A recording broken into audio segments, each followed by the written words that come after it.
नमस्ते. पुणे हॉलिडेजवरून आम्ही पुण्यावरून सगळे रसिक मंडळी आणि जाणकार पर्यटक या ठिकाणी आलेले आहेत.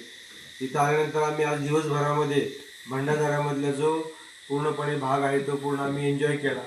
सावंतवाडी वगैरे किंवा अमृतेश्वर मंदिर वगैरे किंवा अनेक रिव्हर स्पॉट वगैरे सगळे पाहिले आणि आमचा दिवस इतका सुंदर गेला. आणि दुपारी आलेल्या भूक लागल्यामुळे आम्ही चांगल्या प्रकारे जेवणाचा ताव मारला. परंतु अजून वेगळा ताव मारण्यासाठी चांगल्या प्रकारची व्यवस्था आमचे मित्र या ठिकाणी भास्कर भांडे सर येथील चांगल्या प्रकारे पर्यटकांना सुविधा देत असतात. म्हणजे यांच्याकडे टेंटची व्यवस्था आहे, रूमची व्यवस्था आहे, जेवणाची व्यवस्था आहे, सगळ्या प्रकारची व्यवस्था ते आलेल्या पर्यटकांना सेवाभावी वृत्तीने देतात.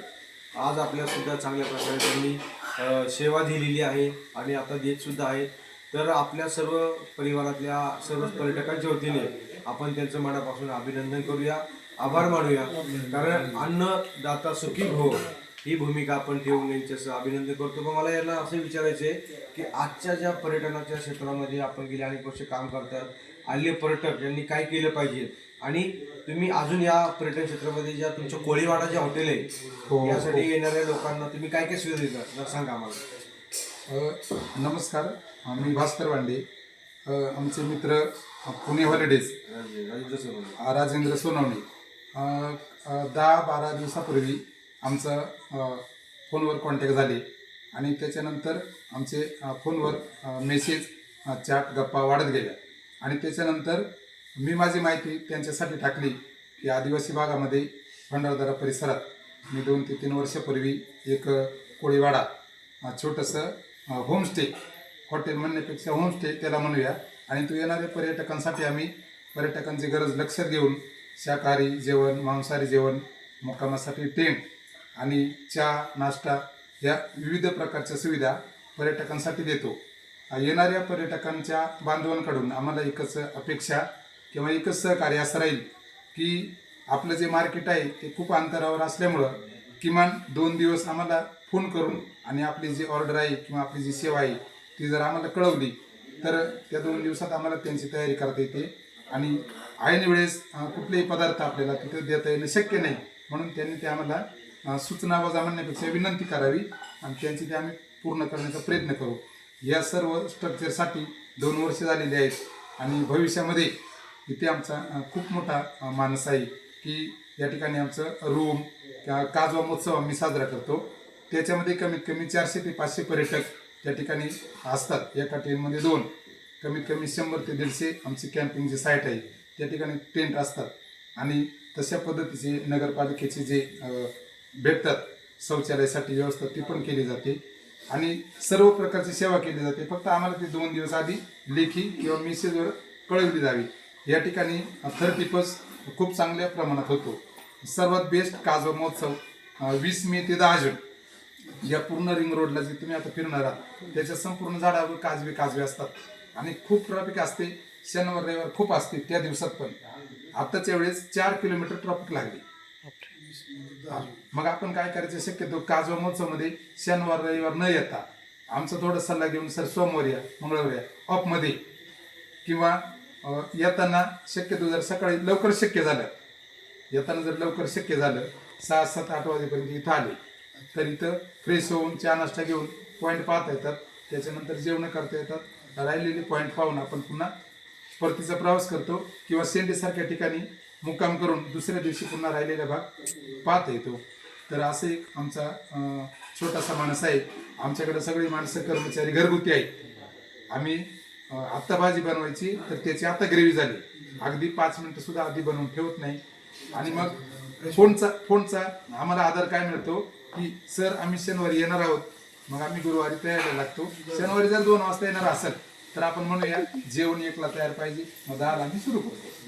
आणि कुठलेही पदार्थ बनवून ठेवायचे नाही आणि ताजं येणाऱ्या पर्यटकांची आरोग्याची काळजी. एक मी शिक्षक असल्यामुळं एक खूप मोठी जबाबदारी आहे. आणि आता हे उद्याचं जे माझं आहे नियोजन ते आता या लिस्टवर माझं झाले.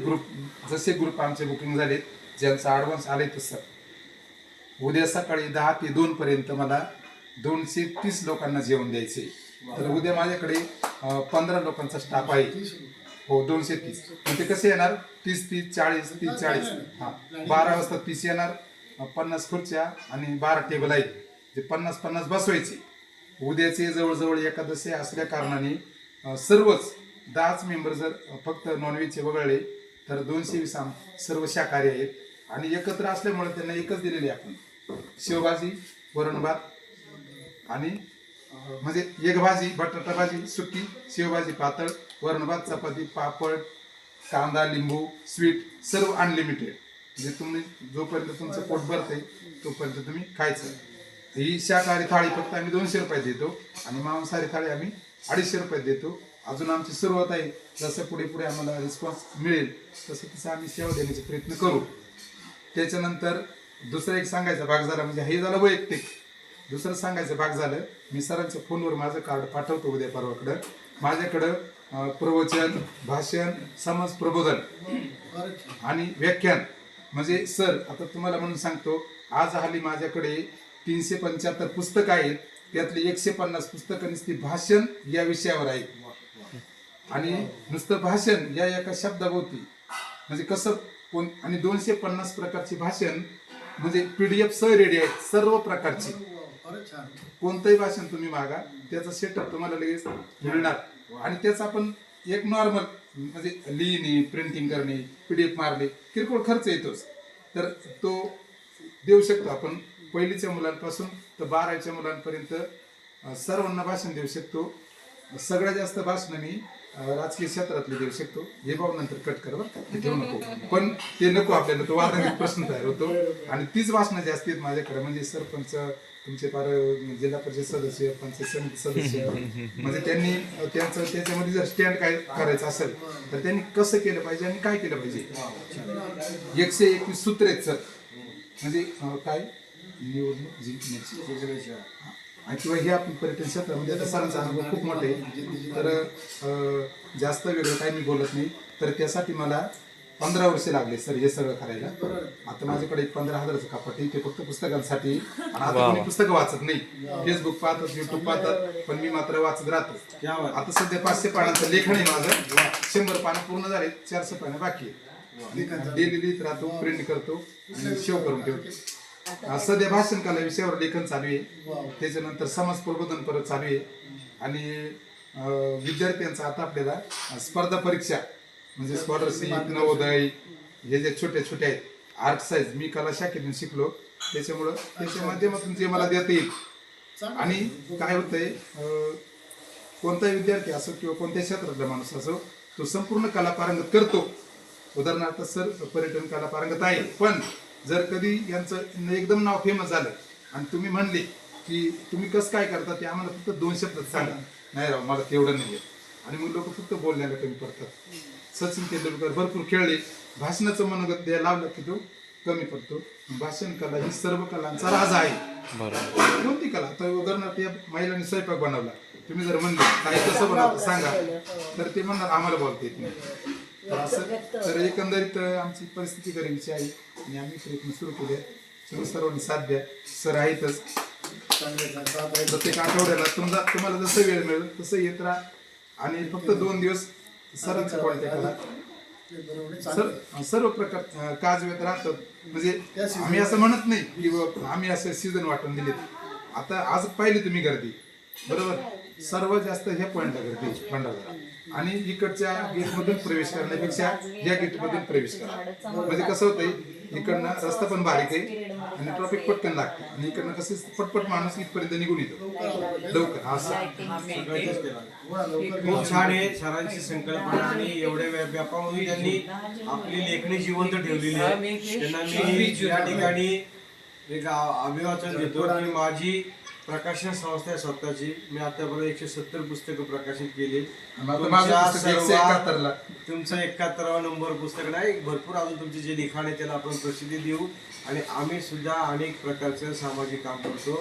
तुमच्या सगळ्या लेखनाला समाजापर्यंत पोहोचवण्याचं चांगल्या प्रकारे काम करू. ना नफा तोडत होतो. जसं तुमचं जेवणाची उपस्थिती आणि आनंद देतात, तसं माझ्या संस्थेतर्फे तुम्हाला सगळ्या प्रकारचं सहकार्य होईल. तुम्ही फक्त PDF पाठवा, त्याचं पुस्तक बनवून द्यायची जबाबदारी माझ्याकडे लागली. या निमित्त तुम्हाला आवाहन करतो. आणि तुमचं पुस्तक वाचकापर्यंत आणणार होतं. आता माझी पुस्तकं आली होती लाईव्ह, म्हणजे प्रिंट होऊन 500-500 वरती.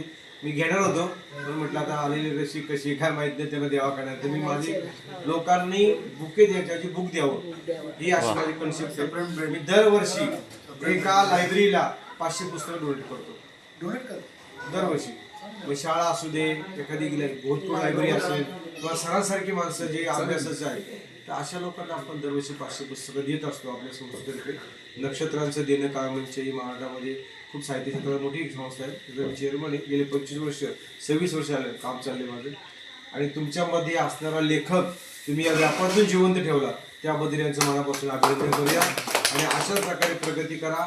इन फ्युचरमध्ये जे काय मदत लागेल आर्थिक मानसिक सामाजिक शारीरिक आणि जी काय सामदम दंड भेद सगळी यंत्रणा तुम्हाला मी तुमच्या मागे उभी करतो. आणि तुम्हाला काही वर्षात टॉप 10ला पाहताना आम्ही सगळे या ठिकाणी इच्छा व्यक्त करतो. शुभेच्छा सर. खूप छान बोलला. आभारी.